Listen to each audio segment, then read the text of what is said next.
Hello students, once again welcome back to the 10th class Hindi. Students, today I am going to give you last chapter. I taught that 10th chapter दो कलाकार पाठ से हम आपको साहित्य सागर अभ्यास पुस्तिका में प्रश्न उत्तर लिखवाने जा रहे हैं। स्टूडेंट्स, आप पेज नंबर 91 खोल लीजिए। सभी बच्चे पेज नंबर 91 खोल लेंगे। Yes students, everybody open your book and focus in that page number 91। संक्षिप्त प्रश्न, निम्नलिखित प्रश्नों के संक्षिप्त उत्तर लिखिए। प्रश्न नंबर 1, पाठ का अरे यह क्या, वाक्य का वक्ता और श्रोता कौन है, उपर्युक्त कथन का संदर्भ स्पष्ट कीजिए। ध्यान दीजिए, वक्ता अरुणा है। आप देखेंगे इसमें ये जो लाइन लिखी गई है ना, इसके लिए पूछा गया है वक्ता और श्रोता। तो वक्ता अरुणा है और श्रोता चित्रा हैं। यहाँ पे श्रोता आप आगे कर सकते हैं, चित्रा बाद में कर सकते हैं, ऐसे भी लिख सकते हैं, कोई बात नहीं। अरुणा और चित्रा दोनों सहेलियां हैं, दोनों छात्रावास में एक साथ रहती हैं। नेक्स्ट प्रश्न पर आइए। चित्र को चारों ओर घुमाते हुए वक्ता ने श्रोता को चित्रों के संबंध में क्या सुझाव दिया। अरुणा ने चित्रा को यह सुझाव दिया कि चित्र के नीचे उसका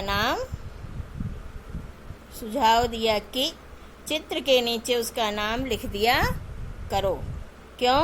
क्योंकि चित्र अरुणा को समझ में नहीं आ रहा है, तो उसने सुझाव दिया था, क्या सुझाव दिया था कि उसके नीचे अपना नाम लिख दिया करो, जिससे गलत फहमी ना हुआ करे, वरना तू बनाए हाथी और हम समझे उल्लू।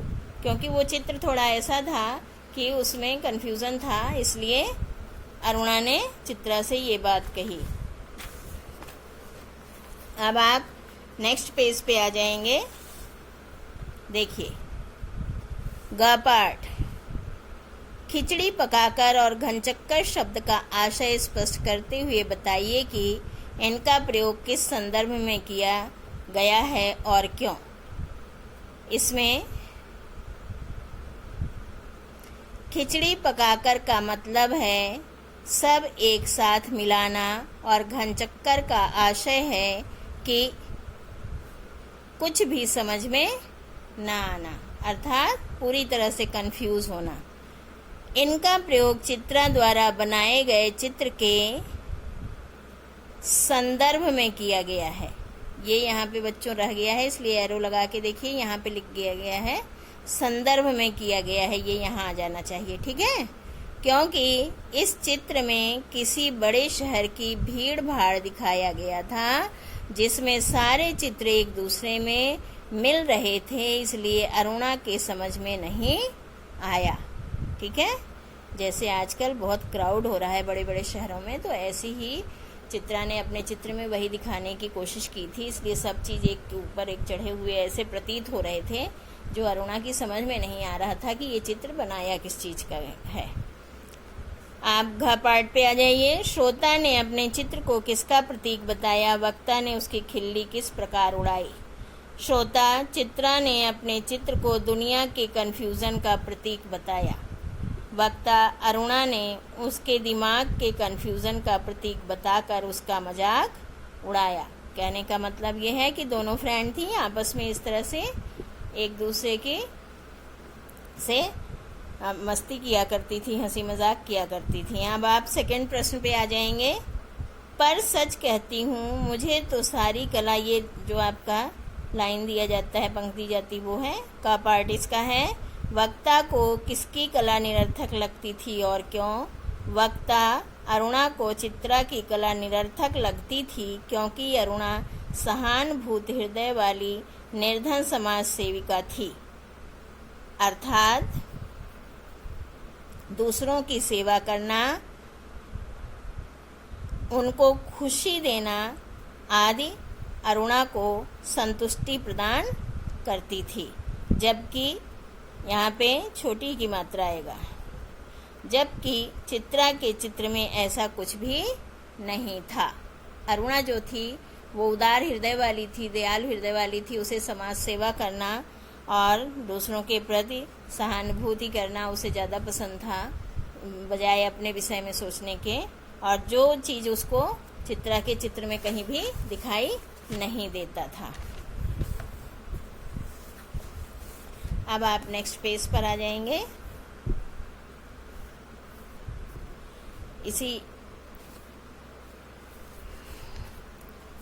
ये देखिए, वक्ता ने उसकी कला पर व्यंग करते हुए क्या कहा और उसे क्या सलाह दी।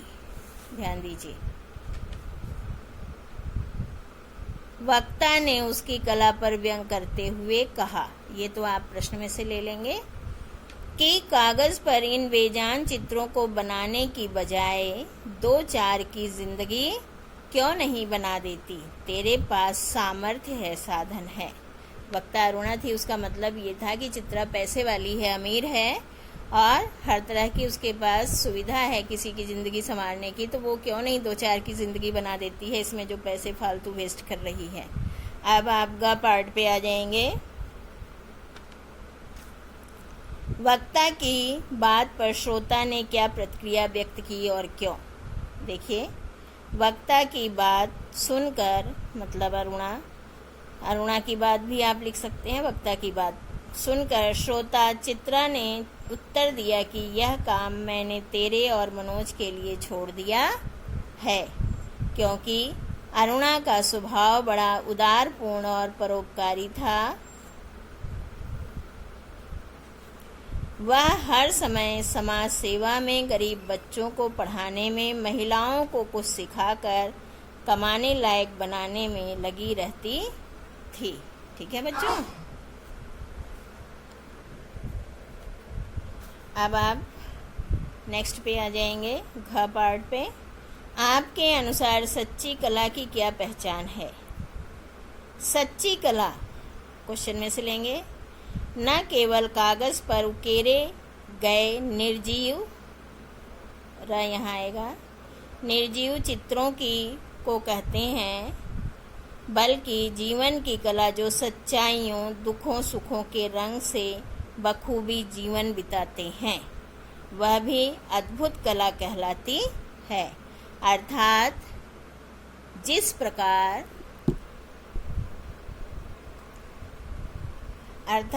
प्रकार कहानी में चित्रा के निर्जीव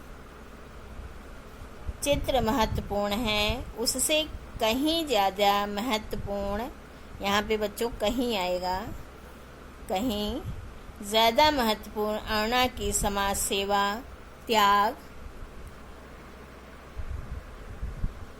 प्रेम, सहानुभूति और परिश्रम रूपी जीवन है, जिसको हम आँखों से नहीं बल्कि हृदय से महसूस कर पाते हैं।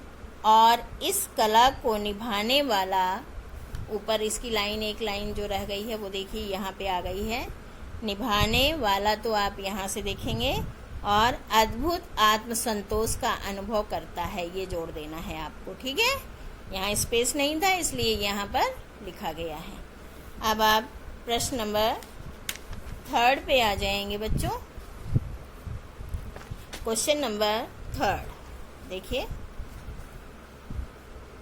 फर्स्ट पार्ट, वक्ता और श्रोता का परिचय दीजिए। वक्ता चित्रा और श्रोता अरुणा है, इस सेंटेंस के विषय में पूछा जा रहा है। दोनों सहेलियां हैं, दोनों एक साथ एक कमरे में रहकर पढ़ाई करती हैं। चित्रा कलात्मक हृदय की थी, अरुणा संवेदनशील हृदय की है। संवेदन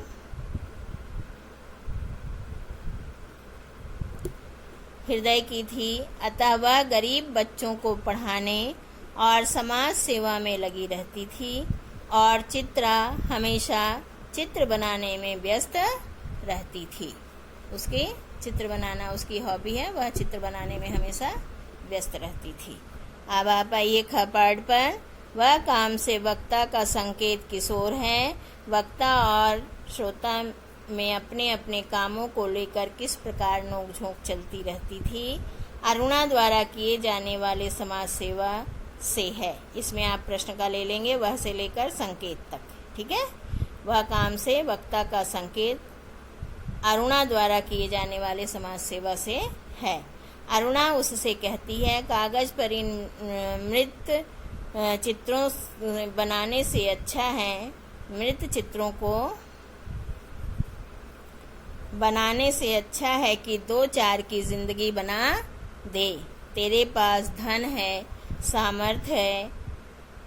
तो चित्रा ने कहा, यह काम मैंने तेरे लिए छोड़ दिया है। इसी तरह दोनों में आपस में नोकझोंक होती रहती थी। वक्ता कहाँ जा रही थी और क्यों? वक्ता चित्रा है ना, तो वक्ता आप यहाँ लिख सकते हैं, चित्रा भी लिख सकते हैं। वक्ता चित्रा विदेश जा रही थी क्योंकि उसे चित्रकारी बहुत पसंद थी।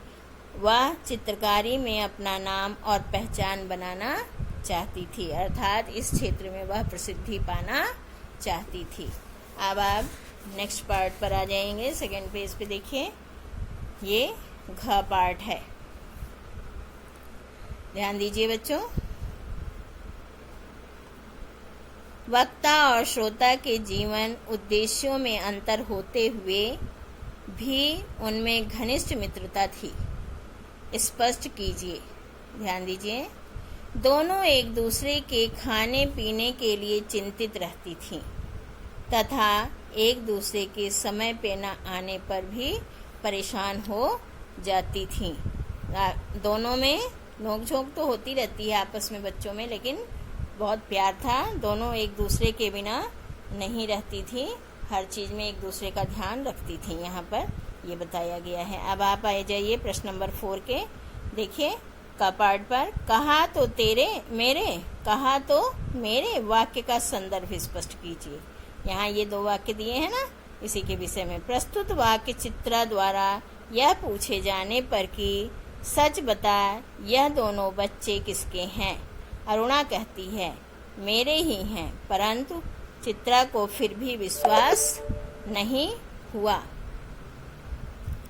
इस पर अरुणा कहती है, कहा ना मेरे ही हैं। अब आप ख पार्ट पे आ जाइए। मुझे ही बेवकूफ़ बनाने चली। वाक्य का संदर्भ स्पष्ट करते हुए बताइए कि वक्ता को श्रोता की किस बात पर विश्वास नहीं हुआ और क्यों। उपर्युक्त वाक्य में वक्ता चित्रा को झूठ लगा क्योंकि अभी 3 वर्ष पहले, ये मात्रा गलत है, अभी 3 वर्ष पहले अरुणा की शादी नहीं हुई थी। फिर इतने बड़े बच्चे कैसे हैं? वह ज़रूर कुछ छिपा रही है, इसलिए चित्रा ने अरुणा को उपर्युक्त वाक्य कहे। अब आप नेक्स्ट पेज पर आ जाएं। देखिए बच्चों, अरुणा की कौन सी बात सुनकर चित्रा की आंखें फैली रह गईं। अरुणा द्वारा यह बताए जाने पर कि यह दोनों बच्चे उस भिखारिन के, ये ख है बच्चों, भिखारिन के हैं जिसका तुमने चित्र बनाया है। फिर अरुणा ने उसे विस्तार से बताया कि उस भिखारिन की मृत्यु का पता चलते ही अरुणा वहां पहुंच जाती है और उस स्त्री का अंतिम संस्कार करवाने के बाद उन दोनों बच्चों को उनके पालने पोषणे के लिए उनको अपने साथ लाती है। ऊपर आगे देखिए ये लिखा है, और उनको वह पूरी तरह से प्यार और सहारा देती है। ये आपका आंसर ग हो गया। अब आप घ पार्ट पे आ जाइए। चित्रा को किस चित्र से प्रसिद्धि मिली थी? चित्र का संक्षिप्त परिचय दीजिए। चित्रा ने गर्ग स्टोर के सामने पेड़ के नीचे उस मृत भिखारन का चित्र बनाया जो वहां भीख मांगा करती थी। अचानक एक दिन वहां उसकी मृत्यु हो जाती है और उसके बेजान शरीर से लिपटकर उसके दोनों बच्चे रो रहे होते हैं। इस सीन को चित्रा ने अपने पोस्टर के लिए चुना और बनाकर उसने विदेश में भी बहुत प्रसिद्धि प्राप्त की। अर्थात जो वो गर्ग स्टोर के सामने भिखारन थी, उसके मृत्यु होने पर जो सीन था, जो दृश्य था, उसका उसने चित्र बनाया और उसी चित्र से उसे प्रसिद्धि प्राप्त हुई। तो बच्चों, ये आपका चैप्टर नंबर 10 समाप्त हो गया, प्रश्नोत्तर। अब हम आपको थोड़ा सा होमवर्क देंगे, प्रोजेक्ट वर्क। हमने वैसे पहले भी वीडियो में आपको स्टार्टिंग में ही, अप्रैल में ही दे दिया था, लेकिन एक बार आप फिर से देख लीजिए ज़रा इस वीडियो को, जो हमने आपको प्रोजेक्ट वर्क दिया है। हॉलीडे होमवर्क में आपका प्रोजेक्ट है क्लास 10th और हिंदी परियोजना कार्य। विषय प्रकरण में औपचारिक पत्र है 1, अनौपचारिक पत्र 1, समाचार पत्र निबंध लिखना है आपको। समाचार पत्र टॉपिक है निबंध का। और कबीर के दोहे आपका साहित्य सागर बुक से है, जिसमें आप उसकी व्याख्या भी लिखेंगे और दोहे भी लिखेंगे। ये आपकी प्रस्तुति बहुत सुंदर होनी चाहिए। ऑलरेडी आप 9th में बना चुके हैं। सारा आपको तरीका पता है कि किस तरह से आपको प्रेजेंट करना है, कैसे बनाना है और क्या क्या चीज़ इसमें प्रयोग करनी है। अब आप आ जाइएंगे नेक्स्ट पार्ट पर, लर्न एंड राइट। ये सरस व्याकरण से आपको लर्न करना है और लिखना है। इस पेज आप देखेंगे पर्यायवाची शब्द पेज नंबर 251 से 256 तक है। विलोम शब्द 259 से 265 पर है। भाववाचक संज्ञा शब्द 220 से 224 पर है। और विशेषण शब्द जो हैं 237 से 244 पर हैं। इसे आप जो हिंदी की कॉपी आपने बना रखी है, आप उस कॉपी में लर्न करेंगे और लिखेंगे। और ये आपका प्रोजेक्ट वर्क ये आपके बोर्ड एग्जाम का होगा। इसके मार्क्स आपको हाफ ईयरली में भी मिलेंगे। आपको पता है 9th में भी ऐसे हुआ था। तो बच्चों, इसकी प्रस्तुति बहुत ही आकर्षक और सुंदर होनी चाहिए। और अब जून मंथ में आपको पूरा छुट्टी है, आपको पढ़ाई ऑनलाइन नहीं होगी। जून में समर हॉलीडेज हैं, इसमें आप अपना ये होमवर्क कंप्लीट कर लें और जुलाई में फिर ऑनलाइन या क्लासेस जो भी होगा उसमें हम आगे के पोर्शन आपको कराएंगे। धन्यवाद। Stay home and stay safe. All the best. Thank you.